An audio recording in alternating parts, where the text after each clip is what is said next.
Yeah, like get back there.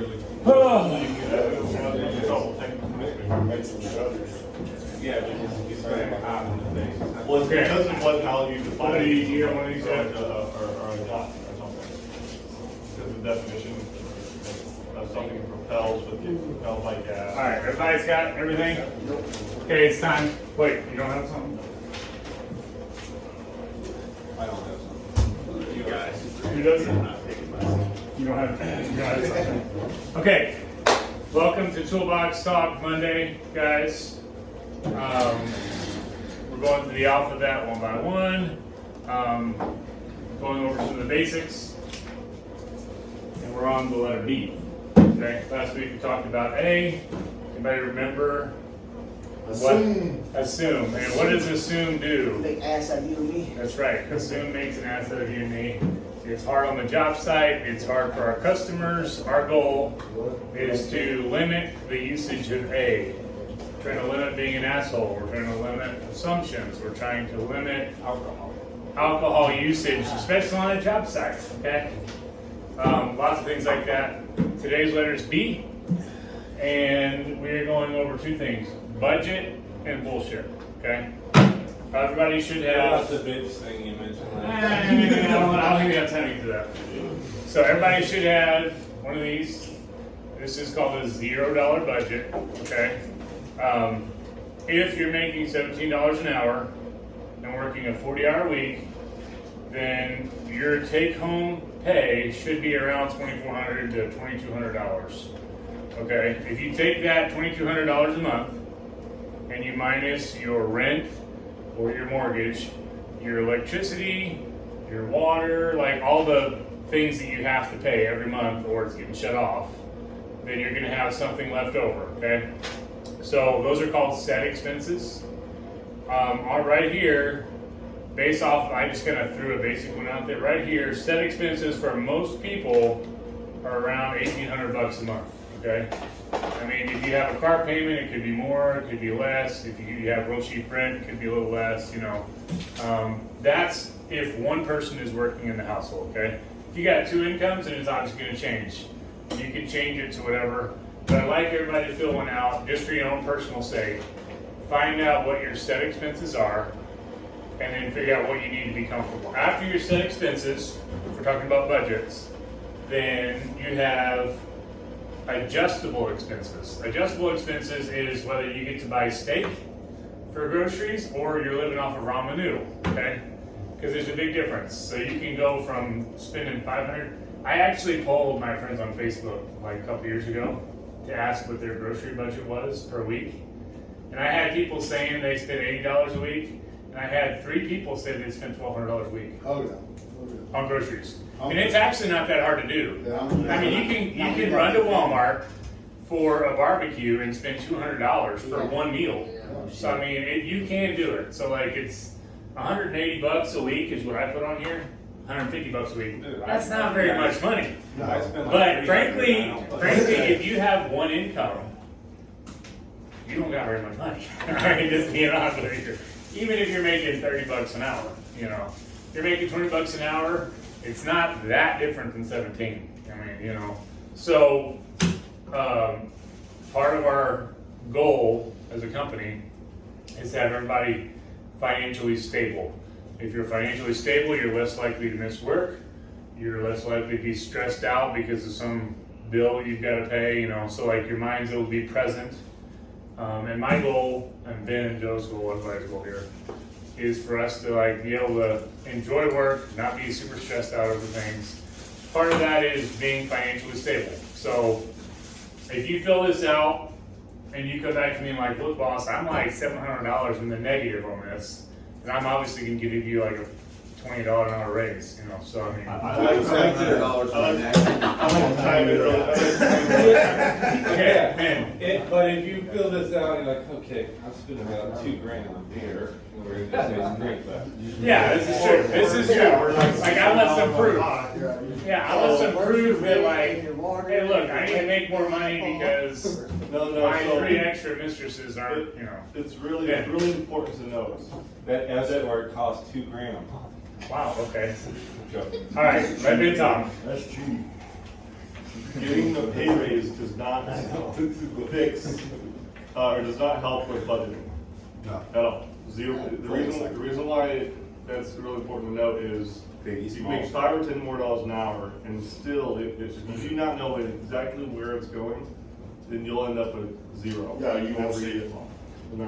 Yeah, money flies off. If you don't put money somewhere, it's gonna go away. And now that we're And doing I know this, taxes, I mean- if you get to a different tax bracket, it'll probably make less than what you did before.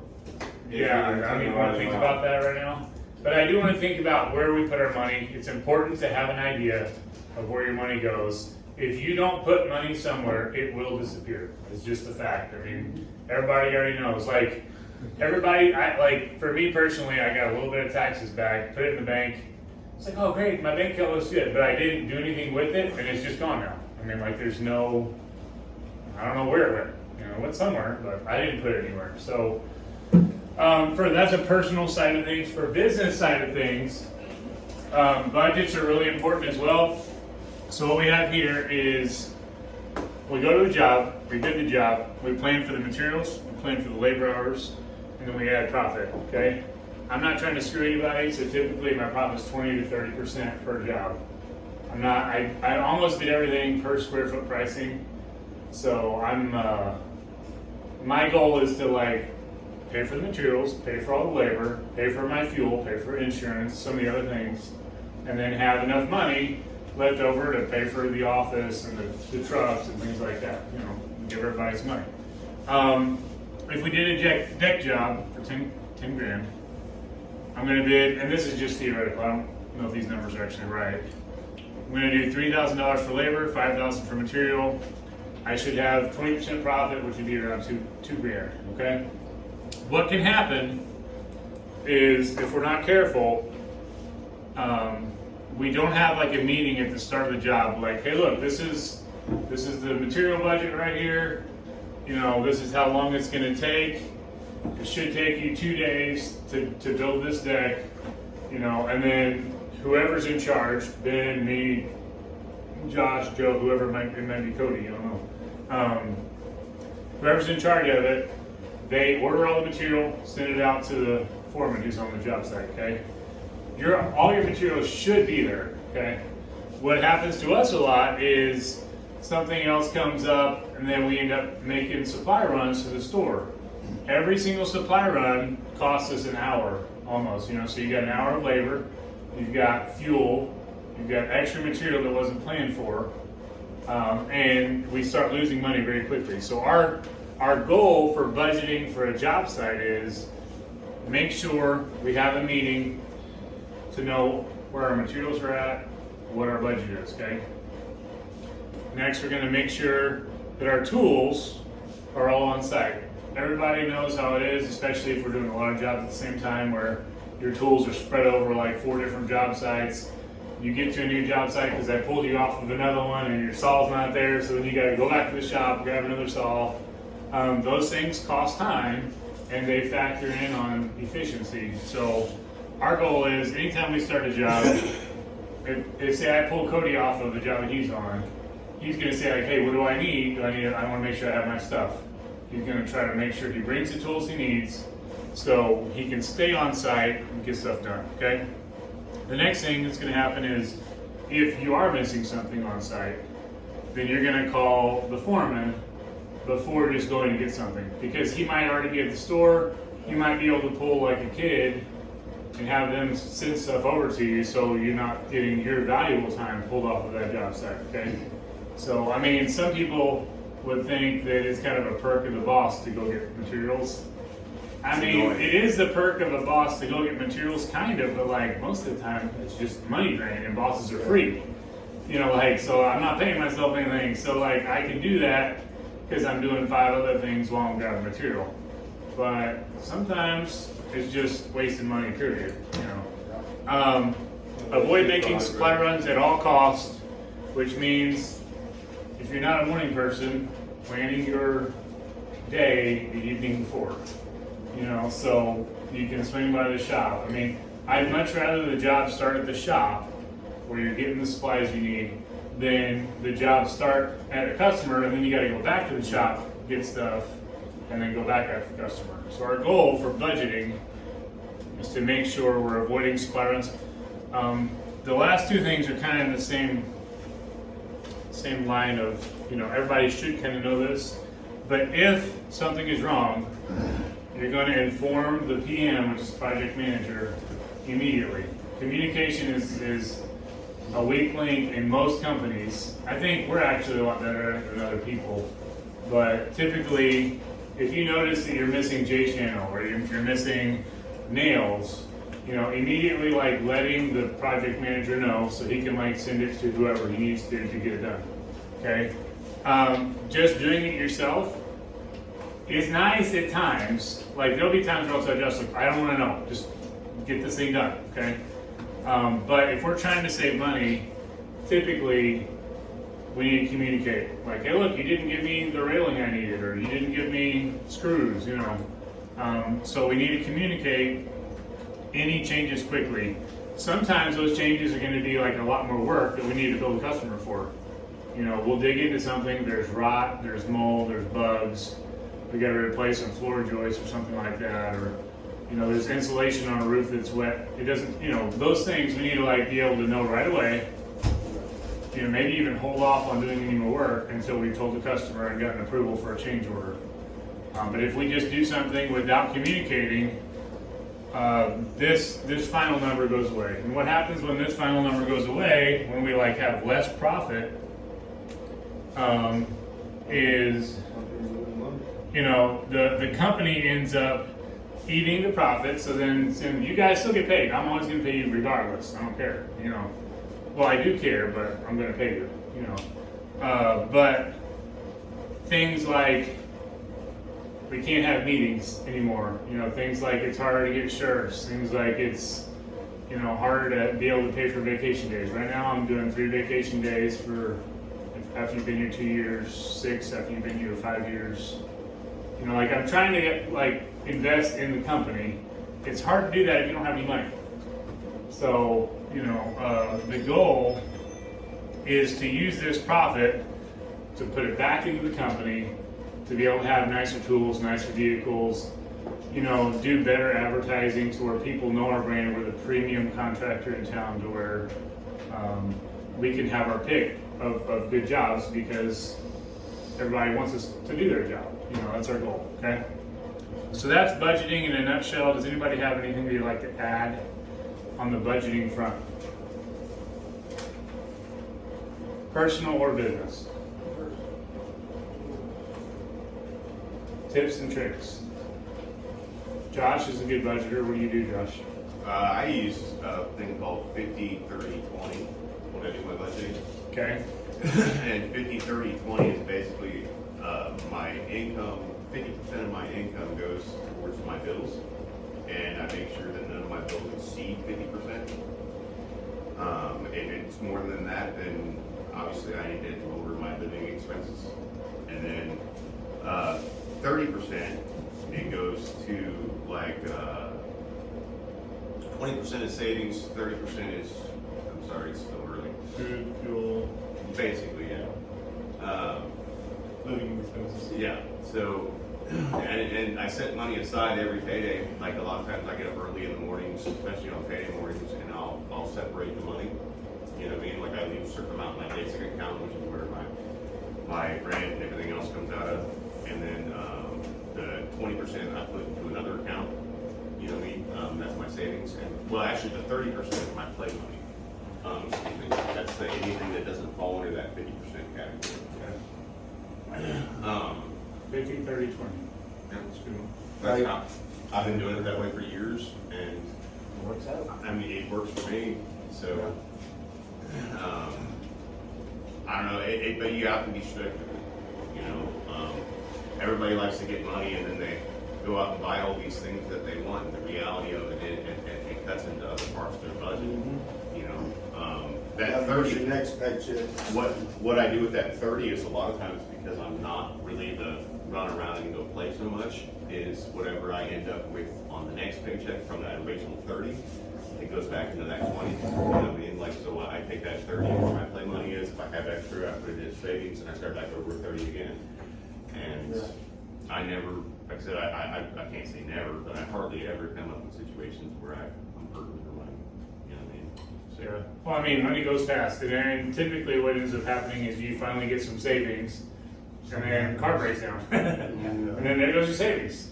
But you know what? It'd be a lot harder if you didn't have that little chunk of money set aside. You know. It can. I mean, a lot of times for me, depending on the expense of the car breakdown or whatever, of course I work on my own stuff too. Yeah. A lot of times I'll use that as part of my 30%. You know what I mean? And maybe that 2 weeks I'm in not playing as much. Right. You know what I mean? So. That's another point.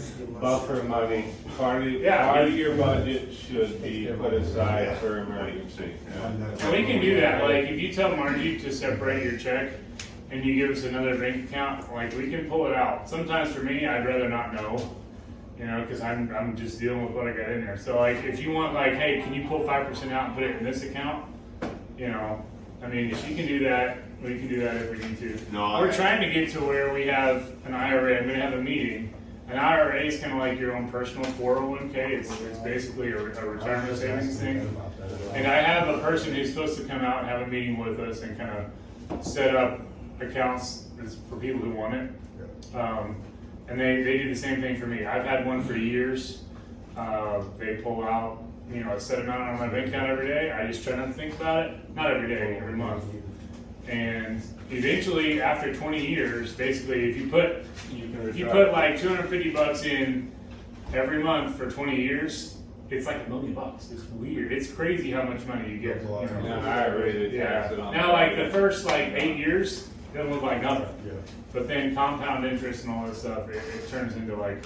You can set it up though. And another thing too with that too, and a lot of people don't think about this, but with your money, like let's say that this is actually you here. I mean, your expenses, if you're smart about it, you can actually make these expenses stretch further by saving money in certain spots. I mean, like everybody wants to jump on the first thing, and they don't want to. I mean, in your personal time, one thing you do have, and it's not part of your budgeting for work. You know what I mean? Like it is your home. You have time. You know what I mean? Like instead of buying the brand new thing, you know what I mean, like the new shed or whatever, like myself, you know what I mean? I'll build it. It's not like I'm in a hurry to get it done. You know what I mean? And it saves me a lot of money. Gas wise, I go out of my way like a couple minutes a day for certain gas stations because certain gas stations I get money back on. My credit cards, I don't use my credit cards very often that don't have the cash back. You know what I'm saying? Like stuff like that. When I go shopping, we actually, me and my wife, you know, like grocery shopping, me and my wife use that Ibotta app. You know what I mean? It doesn't seem like a lot when you're saving 20 cents off of something, you know what I mean? But that builds up by the end of the year. You know I what I'm saying? save at least $200 a month just on food doing Walmart Plus. Really? And bring it straight to my door. Nice. Yeah. There's ways. The main goal for me, as you know, is to have guys that are financially stable. What happens if you're always hurting for every single pay period? And everybody's been in a hole. I've been in a hole myself, to where you're just trying to get back to zero for a couple months, you know. But like the goal for me is to help everybody get to that point to where we're not at zero, we're not stressed over our finances, we're actually, you know, thinking about the future. That's the goal. And there's plenty of work. Yeah, don't wait until you absolutely have to do those things to save money, because then you're gonna end up in that situation. Well, and that's kind of how I'm having to do my own budget. I mean, I'm just being honest. Like, I'm like, look, I don't have nothing in my bank account. Like, I need a budget, you know, because I don't know where this money's going. So. Well, that's the point. You know, I found when I was younger, I was blowing money like crazy, and I'd always end up in a situation where I'm like, I got to make it through this week on $50. You know what I mean? Well, if you started budgeting when you had money, you wouldn't have this problem. Yeah. You know what I'm saying? If you started actually being limiting on your finances. Save when all you your had damn change too. Yeah, I do that. Ultimately, all this stuff requires a lot of self-discipline. Like not little, a lot of self-discipline. Yeah. So I mean, be like kind of honest with yourself, with where you're at with being disciplined. Be like brutally honest with yourself. Pretty much tell yourself you're not, and then start being disciplined with your money. Okay, moving on. It's good to set aside your money while you have all of it. B is the word of the day, budget. Think about it, remember it, like it's important, okay? The other B word for the day is bullshit, okay? I'm gonna read this article, and we're gonna talk about some stuff, okay? Clearing the air, the need to eliminate bullshit in the workplace. This is made by ChatGPT, by the way. Introduction. In every workplace, there's a phenomenon that can be both frustrating and counterproductive. That thing is bullshit. From empty jargon to unnecessary bureaucracy, it's time to address the presence of BS and its detrimental effects on productivity and morale. In this article, we will delve into the need to eliminate bullshit in the workplace while embracing a more authentic and efficient working environment. The impact of BS on productivity. Bullshit in the workplace hampers productivity by diverting time and energy away from meaningful tasks, whether it's excessive meetings, too much talk, vague communication. Employees are left wading through a sea of nonsense instead of focusing on their core responsibilities. By eliminating unnecessary layers of complexity, embracing transparency, organizations can free up valuable time and resources, allowing employees to channel their energy into impactful work. Cultivating trust and authenticity is a big requirement for a healthy work environment. When bullshit thrives, it erodes trust from colleagues and undermines authenticity. Employees become skeptical of each other's motives and intention, which then hinders collaboration and teamwork. By fostering a culture of openness and genuine communication, organizations will build trust, enhance relationships, and create a more harmonious and productive workplace. Bullshit can cloud decision making, leading to bad choices. When decisions are based on inflated claims, unreliable data, or political maneuvering, the outcomes can suffer. By eliminating bullshit and encouraging a culture of fact-based decision-making, organizations can better be informed to choices that align with their goals and values. Transparent information and a commitment to honesty empowers people to contribute their expertise and opinions, leading to more effective decision makings. Innovation thrives in an environment that's free of bullshit. When people are burdened down by excessive red tape, rigid hierarchies, and unnecessary rules, their creativity can be stifled. By eliminating these barriers and encouraging a culture of open communication and idea sharing, organizations create environments that are conducive for innovation. It goes on basically, the time has come to tackle the pervasive presence of bullshit in the workplace by eliminating unnecessary complexity, embracing authenticity, fostering a culture of transparency and trust. Organizations can create a more effective, innovative, and engaging work environment. Together we can create workplaces where genuine communication, collaboration, and productivity flourish. Let's clear the air and say goodbye to bullshit. That's the AI's take on it. For me, bullshit is something that's a kind of a hard topic in our industry because it's a lot of people mean well by it. I mean, everybody knows we had to get rid of somebody recently that was probably like the king and queen of bullshit. And this person desperately wanted people to like him and to have approval. So bullshit can be something that's actually like you mean well. Like you just want people to like think you're doing a good job. You want people to, appreciate your effort, or you want people to think that you're knowledgeable. Frankly, that's very dangerous in the workplace, especially in our industry, because most of the guys I hire, they come in, oh yeah, I got 20 years of framing experience and I got 30 years of doing drywall, and they're like 18 years old, okay?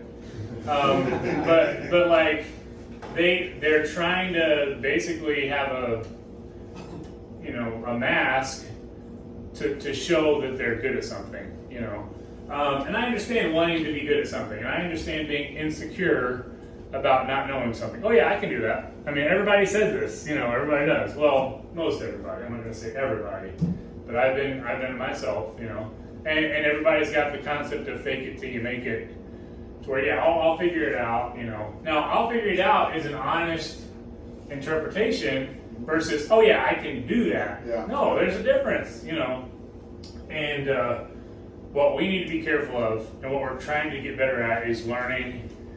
There's an industry standard way of doing something. Whether it's putting on bar metal, whether it's doing soffit, whether it's doing drywall, electrical, painting, a lot of things like that.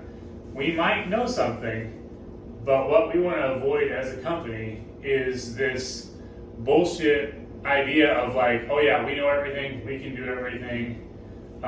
You don't need to teach me anything because I'm a professional. I'll be the first one to admit, like, you do need to teach me some stuff, and I am a professional. I've been doing this a long time, and I realize like there's things that I need to learn. Bullshit is one of those things where it can prevent somebody from learning a skill because they just want to look like they already know stuff. Okay. Or it can cause somebody who doesn't know a skill to learn the wrong way to do it. Yeah, like it can also like hurt somebody else's ability to learn because they assume somebody else. And we had something happen recently where, there was like drywall that was going up, and he's like describing this special way of doing it, and Joe's like, bullshit, called him out on it, and like it was like he's like, show me online where this is a thing. I can't do it. Like sounded good, looked fine. Obviously he's done a lot of stuff, but like it's still bullshit. So our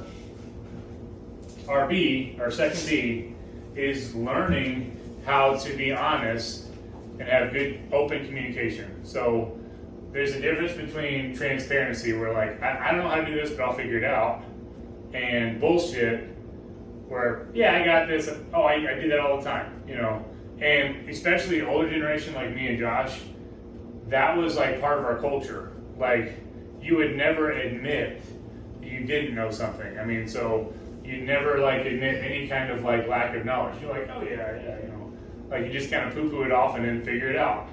I'm not interested in that older kind of culture. I'm interested in knowing things, like learning things, being willing to learn a new method, being willing to realize I don't know everything, and then that's a healthy place to move forward from. So bullshit, dangerous. It can hurt productivity because most of the time what ends up happening is the supervisor gives a lead guy like Joe a job.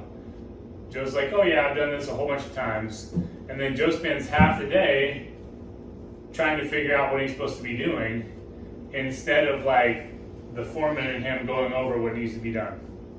Okay, I mean, that bullshit just affected 2 or 3 hours of productivity for 2 people versus just being honest and be like, go ahead and just run over this with me again just so we're on the same page, where there's good communication. It's dangerous in our personal lives as well. Everybody wants to look like we got money, so we'll go out with the bar. So.